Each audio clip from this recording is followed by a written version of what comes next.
After a brief cinema release in the United States, Netflix is restricting viewing of the Highwaymen to the small screen. It's the flip side of the Bonnie and Clyde saga, told from the point of view of the two men who were instrumental in tracking down the infamous outlaws and shooting them in a haze of bullets. Frank Hamer, Kevin Costner, is a retired Texas Ranger. Actually, all of the Rangers were retired when the governor of the state, Mar Ferguson, Kathy Bates, "We will capture them," disbanded them. He married well and lives the life, but his reputation as a dogged investigator leads the head of the Texas Department of Corrections to approach him to help catch the notorious duo, seen in a much less romantic light than in Arthur Penn's 1967 film. They're not only robbing banks across the southern states, they're brutally murdering policemen. And at the beginning of this film, Bonnie is organising Clyde's escape from a prison farm. Frank wants his old buddy Manny Galt, Woody Harrelson, along for the ride. Manny's pretty much down and out, and in fact, they're both showing signs of their age.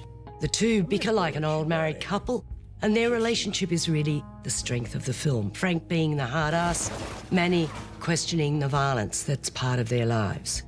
The screenplay by John Fusco had been around for many years, with reportedly thoughts that Robert Redford and Paul Newman could be cast. But it wasn't until last year that Netflix picked up the rights, with Harrelson and Costner to play the leads and John Lee Hancock directing. Fusco's screenplay includes a cynical take on the media and public attention that Bonnie and Clyde generated. They were celebrities to many, despite their violent criminal activities. There are a couple of thrilling action scenes, but the core of the film is really the characters of Frank and Manny, two old guys getting back in the saddle, doing things the old-fashioned way, despite the technological advances used by younger members of the FBI and the police force. Hancock's direction is functional, letting the focus stay as it should on the two men. And Harrelson and Costner deliver. They're fabulous. It's quite interesting, this film, I think, in a political way. The original film, Bonnie and Clyde, was kind of like really a celebration of the counterculture, the youth culture that was sweeping the world, and the romanticism of this. But this has got a very conservative bent, maybe aimed, towards Trump's so-called base in America.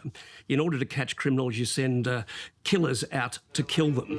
You know, it's pretty interesting when you think about that politically in the current political context.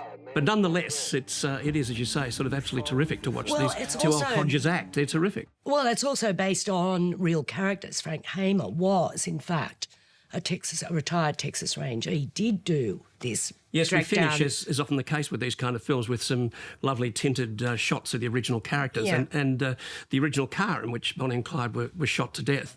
I love seeing Costner and Harrelson together in this. They're good, though it becomes a bit of a sort of moochy buddy film. It could have done with a bit more action in the middle. It kind of mooches along for quite a long time. It does. You do nap a little bit during some of that, and a bit of action, that'd be good. Well, there are two pretty spectacular action scenes. That car chase in the dust storm. That is terrifically well done. And the end, of course, the shooting of the is pretty. Actually, interesting the fact that we never see Bonnie and Clyde, or don't see their faces until the very end, when we see them shocked as they realise that the guns are approaching them. And it was shot in exactly the same place as the original shooting itself actually happened, on that curve, that little bend in the road. And it's a pretty horrific scene, that particular shootout, isn't it? Yeah, it is. I found it pretty enjoyable. I'd give it 3.5 stars. I'll give it 3.5 as well. It wasn't that enjoyable. You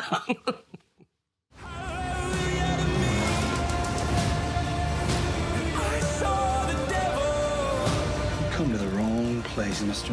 Around here, Clyde is king. But he didn't see me. Clyde might be king, but I'm a Texas Ranger, you little shit.